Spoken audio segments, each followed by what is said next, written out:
flop. Et maintenant, je n'ai plus que 3 secondes 6 pour arriver le premier.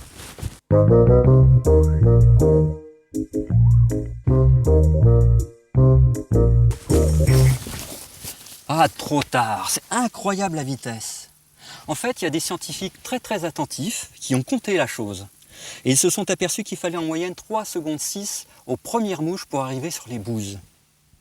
Et ce qui se passe sur les bouses est très intéressant. N'hésitez jamais à regarder, à faire un safari dans la bouse de vache. Si vous êtes bien attentif, vous verrez de toutes petites mouches noires brillantes, les sepsis. Elles sont incroyables, elles se bagarrent parce que c'est une zone d'accouplement. Et les mâles possèdent sur les pattes des diffuseurs de parfums aphrodisiaques pour attirer les femelles. Et tout ça dans la bouse. Quand une bouse est fraîche, elle grouille de vie. Et au fur et à mesure de son dessèchement, elle attire toute une succession d'insectes différents.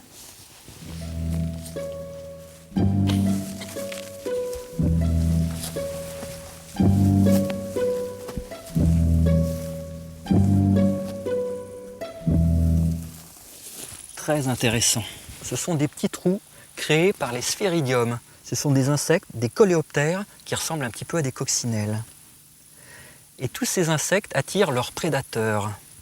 Il y a de mini-proies et de mini-tigres. La bouse, c'est un véritable écosystème miniature. Les scatophages, par exemple, ce sont des grosses mouches jaunes qui attaquent les autres mouches. Les mâles sont jaunes et les femelles sont un petit peu plus grises. Et on peut voir les accouplements. La bouse, c'est aussi un lieu de rendez-vous amoureux.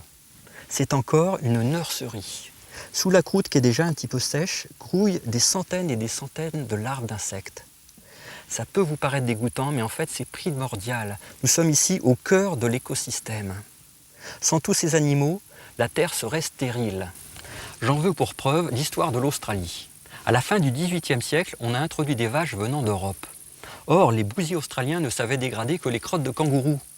Résultat, de 350 à 450 millions de bouses de vaches tombaient chaque jour sur le sol australien et le stérilisaient. Alors, dans les années 1960, il a fallu aller chercher des bousiers en Europe et en Afrique pour aider à dégrader les excréments. C'est ce qu'ils ont fait et les prairies australiennes ont été sauvées. Moralité, sans toutes ces petites bestioles qui quelquefois vous dégoûtent, on serait quand même sacrément dans la bouse.